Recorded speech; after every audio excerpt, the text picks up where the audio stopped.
यदि आप किसी भी प्रकार का लोन ले रहे हैं या फिर आपने कभी ऑनलाइन लोन लिया है या फिर किसी भी प्रकार के ऑफलाइन लोन आपने लिया है तो सिविल स्कोर के बारे में आप ज़रूर जानते होंगे। तो इसमें से सरकार अभी काफ़ी एक्शन पे है जो सिविल स्कोर है उसके रिपोर्ट के ऊपर में। लोन कंपनी और लोन एप्लीकेशन जितना भी है सभी को ज़बरदस्त फटकार लगाई है इस सरकार ने और कहा है कि जल्दी सुधार लो। तो कौन कौन सा पॉइंट है जो कि सिविल स्कोर के बारे में सरकार एक्शन पे है, सारा पॉइंट हम लोग डिस्कस करेंगे। और यदि आपने ऑनलाइन लोन या फिर ऑफलाइन लोन कहीं से लिया है तो उसके बारे में भी आपको जानकारी इस वीडियो के अंदर मिलेगा और किस तरीके से आप भी जल्दी सुधार सकते हैं, क्योंकि ये दोनों के लिए सरकार अल्टीमेट दिया है, लोन लेने वाले के लिए भी और जो लोन जो है जो कंपनी दे रही है उस पर भी अल्टीमेट दिया गया है। तो क्या है वो बातें जो कि आज का अपडेट है, इसके बारे में हम लोग कंप्लीट डिस्कस करते हैं। सिविल स्कोर को लेकर आरबीआई व सख्त बनाए 5 नए नियम 26 तारीख से होगा ये लागू।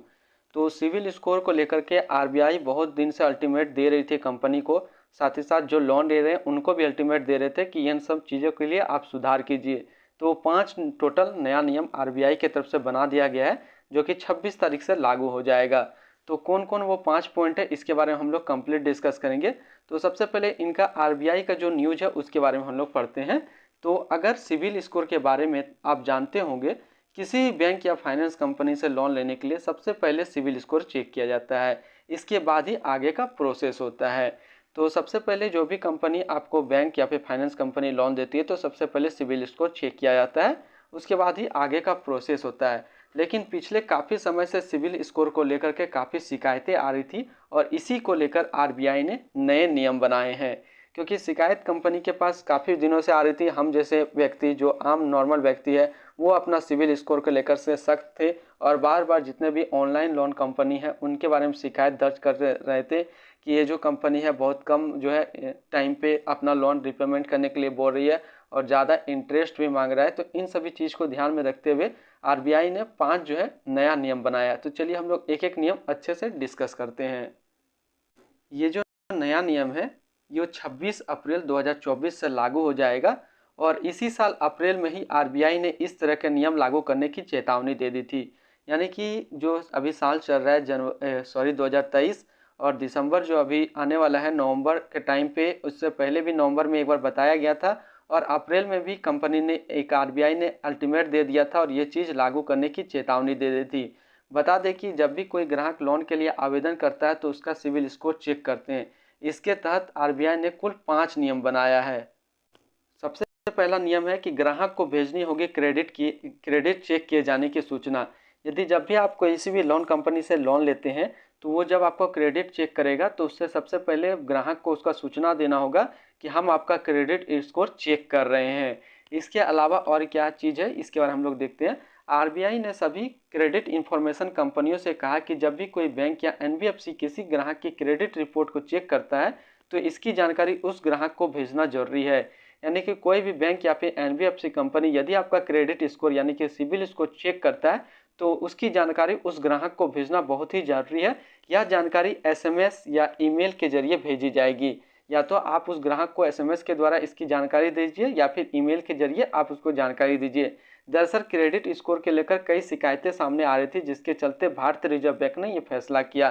तो क्रेडिट स्कोर को लेकर के शिकायत ये आ रहा था कि मैंने किसी प्रकार का क्रेडिट स्कोर चेक नहीं किया है, ना ही हमने किसी लोन कंपनी में लोन के लिए अप्लाई किया है, फिर भी उसका सिबिल स्कोर काफ़ी कम हो जाता था। तो इसके लिए जब भी आपका क्रेडिट स्कोर कोई भी बैंक या फिर एनबीएफसी चेक करेगा तो वो कस्टमर को उसकी जानकारी एसएमएस या फिर ईमेल के जरिए भेजना होगा। ये था पहला नियम। अब चलिए हम लोग दूसरा नियम की ओर चलते हैं। दूसरा नियम यह है कि बतानी होगी रिक्वेस्ट को रिजेक्ट करने की वजह।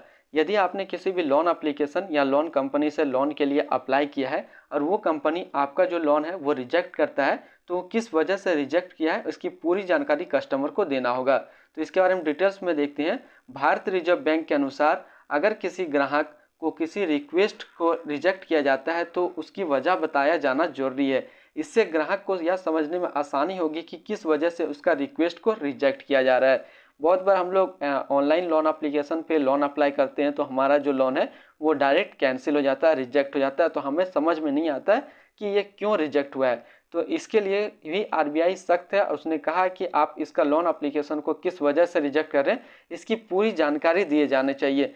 साथ ही साथ जो रिक्वेस्ट रिजेक्ट किए जाने की वजह से एक लिस्ट बना करके सभी क्रेडिट इंस्टीट्यूशन को भेजना जरूरी है। यानी कि जब भी कोई आपका रिक्वेस्ट को रिजेक्ट किया जाएगा तो उस जो रिजेक्ट किया गया रिक्वेस्ट है किन वजह से उनका जो है लोन हमने रिजेक्ट किया है उसकी सभी जानकारी को इकट्ठा करके सभी क्रेडिट इंस्टीट्यूशन को भेजना जरूरी होगा।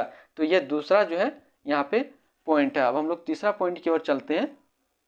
तीसरा पॉइंट में है कि हर साल ग्राहकों को देनी होगी फ्री क्रेडिट फुल स्कोर। यानी कि हर साल जो ग्राहक को जहाँ फुल क्रेडिट रिपोर्ट भेजना होगा यदि आपने इससे लोन लिया है तो।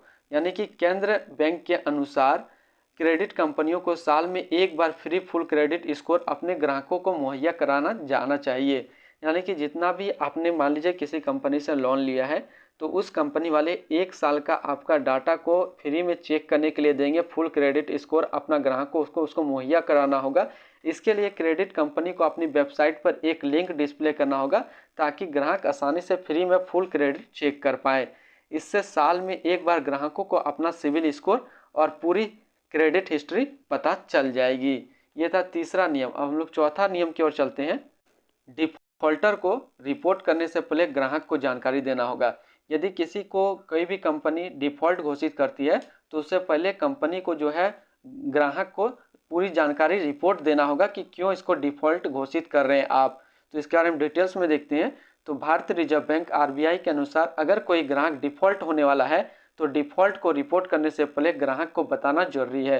यानी कि कोई भी आरबीआई के अनुसार यदि कोई भी व्यक्ति अपना लोन को रिपेमेंट नहीं कर पाते हैं और कंपनी वाले उसको डिफॉल्ट घोषित करना चाहते हैं तो सबसे पहले ग्राहक को बताना जरूरी होगा कि हम आपको डिफॉल्ट घोषित कर रहे हैं।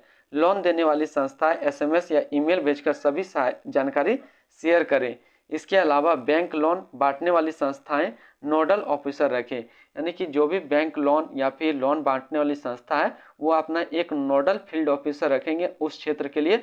नो अफसर क्रेडिट स्कोर से जुड़ी दिक्कतें सुलझाने का काम करेंगे। यानी कि जो भी नोडल ऑफिसर रहेंगे वो क्रेडिट स्कोर से जुड़ी समस्या जो होगी उसको सुलझाने का भी वो काम करेंगे। अब हम लोग नेक्स्ट पॉइंट देखते हैं। नेक्स्ट पॉइंट में देखेंगे कि अगर क्रेडिट इंफॉर्मेशन कंपनी 30 दिन के अंदर ग्राहकों की शिकायत का निपटारा नहीं करती है तो फिर उसे हर रोज 100 रुपये के हिसाब से जुर्माना देना होगा। यानी कोई भी क्रेडिट इंफॉर्मेशन कंपनी के अंदर यदि आपने शिकायत दर्ज किया है और वो शिकायत 30 दिनों के अंदर निपटारा नहीं करती है तो कंपनी को हर रोज के हिसाब से 100 रुपये के हिसाब से जुर्माना देना होगा। यानी जितनी देर से शिकायत का निपटारा किया जाएगा उतनी ही जुर्माना देना पड़ेगा। मान लीजिए आपने किसी कंपनी से ये शिकायत किया आज और 1 महीने के अंदर यदि उस शिकायत को सॉर्ट आउट नहीं किया गया है तो फिर वो कंपनी आपको 100 रुपये के प्रतिदिन के हिसाब से जुर्माना देगी। लोन बांटने वाली संस्था को 21 और क्रेडिट ब्यूरो को 9 दिन का समय मिलेगा। यानी कि जो लोन बांटने वाली संस्था है उसको 21 दिन का टाइम दिया गया है और क्रेडिट ब्यूरो को 9 दिन का समय मिलेगा कि जल्दी से आप इस समस्या का समाधान कीजिए। 21 दिन में बैंक ने क्रेडिट ब्यूरो को नहीं बताया तो बैंक को हर्जाना देना होगा। यदि बैंक क्रेडिट ब्यूरो का 21 दिन के अंदर रिपोर्ट नहीं करता है तो उसको भी हर्जाना देगा।